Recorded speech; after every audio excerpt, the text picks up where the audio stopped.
Hello everyone, welcome back to next episode of Mastery in Commerce. Sorry, I'm one day late in posting the video. I hope the previous video of business studies which I posted, which had the details of sole proprietorship, because after studying about the theory of business studies, that by this subject we learned what was the history from where business started in our country. With all these things in mind, now we are learning about how many kinds of business organizations are there.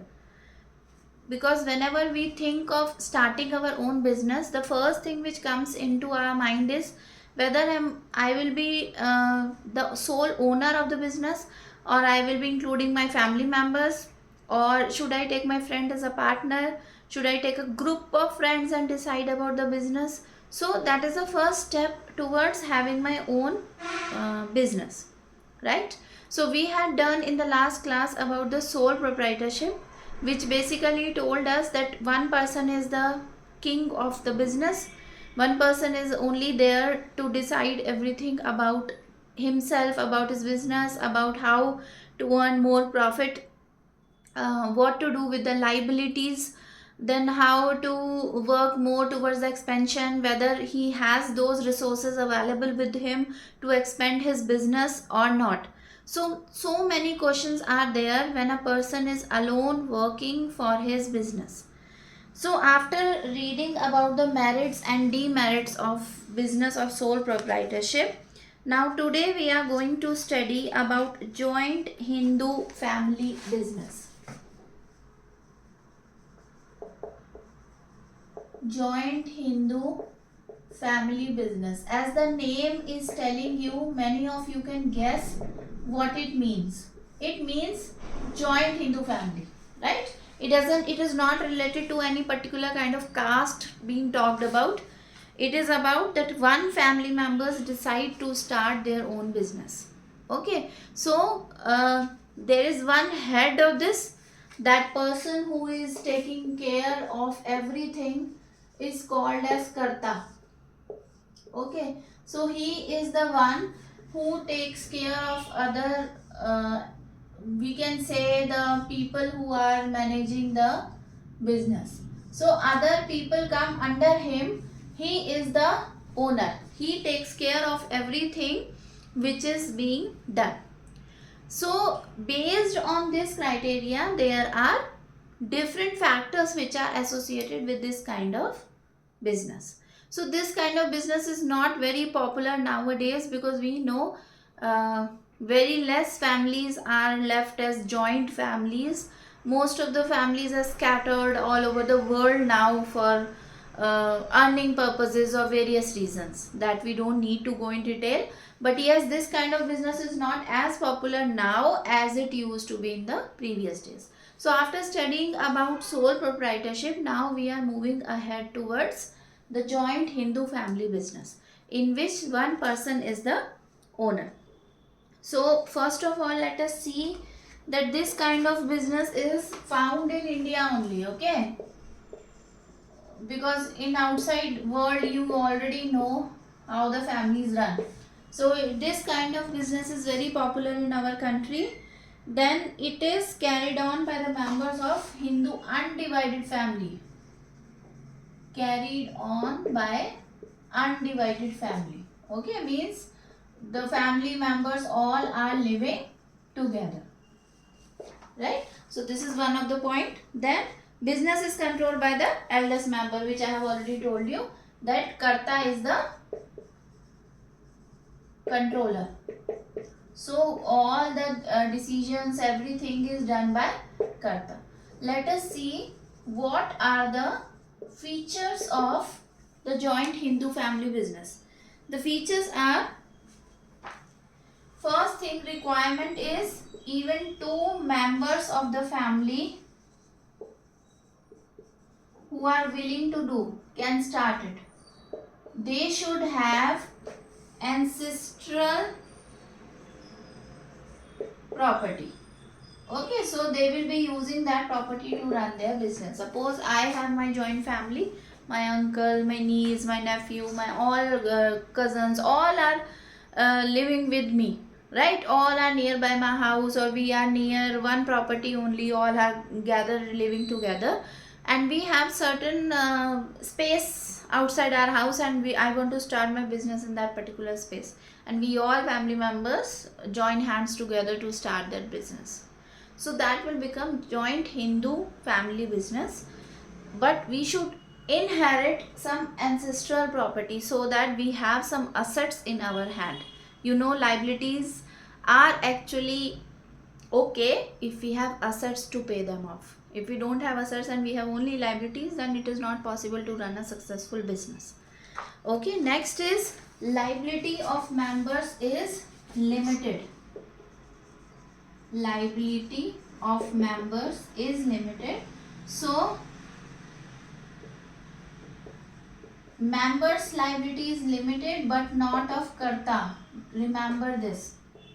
So Karta has unlimited liability. You remember limited liability and unlimited liability I taught in the sole proprietorship topic. Limited liability means you are liable to pay as much you have the money. But unlimited liability means if you are not able to pay and you don't have money, they may take up the things from your house to pay off the debts. Okay, so ultimately it comes to Karta. Karta means all the members are associated with each other. Next is Karta takes all the decisions. All the decisions are in the hand of Karta. Karta takes all the decisions. Okay, so he is the one who will be taking the decisions and other members will be binding. Means other members have to follow whatever he is saying. This is the next feature. Then even if the Karta dies, business continues. Business continues even if the Karta dies. Okay, so the other eldest member will become the Karta. So whoever is there, suppose grandfather, father, then son, so like this it is chain is going on. If grandfather is no more, then father will take over the place. Okay, then minors can also be members, because if you are born in this family which is running this business, then minors are automatically declared as the members. They can take over the place. Now what are the merits of this kind of business? First is it has effective control. Why effective control? When one person is taking care of everything, then there are no clashes and he knows from where they are coming and where they have to go. So there is no other person to mislead the team or take decisions differently. So Karta takes the decision, so effective control is there. Then continued business existence. Why? Because we have seen that even if Karta dies, then the next member can take over the place. So it is business keeps on continuing. Then limited liability of members. It is a merit. Members will be happy that at least they don't have to pay the debts beyond their share. Then increase loyalty and cooperation. This is very important. This is very commonly seen in this kind of business only. Why? Because all are the members of the family. And we know family members generally don't cheat. Okay? So, they generally show more loyalty towards the business. Now, the demerits of this is unlimited resources, unlimited liability of Karta. The first thing.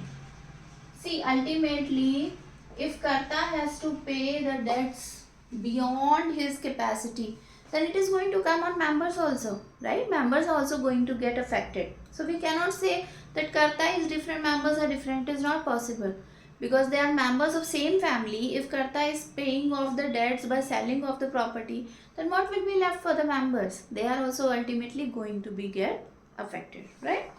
Then resources are limited. Why limited?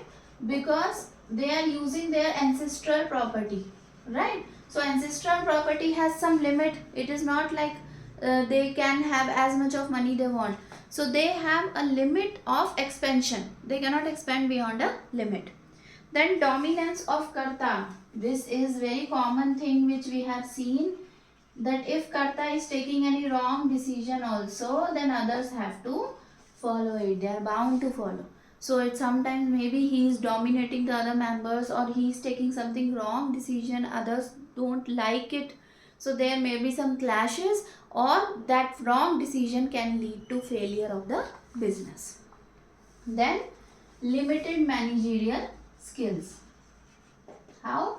Because they are in a particular family only, they don't hire the professionals, they are themselves not that much skilled to be declared as the person who is holding the degree of MBA, or the person who can be more efficient manager, or the person who is skilled in that particular kind of task. So it becomes difficult to run this kind of business. The basic reasons are these all reasons, and also now we don't have more joint families, right? So we are seeing nowadays scenarios are changing in our country also because of various reasons. So this kind of business is becoming very unpopular due to the change in the families. But still, in exam, if difference between sole proprietor and joint Hindu family comes, then you should be aware of what is different in them. These merits and demerits are going to help you to write these kind of answers. I suggest you please learn these points as when I was a student. These points I used to learn, and I used to relate that what all am I going to write in the answer. The more you write, the more marks you get.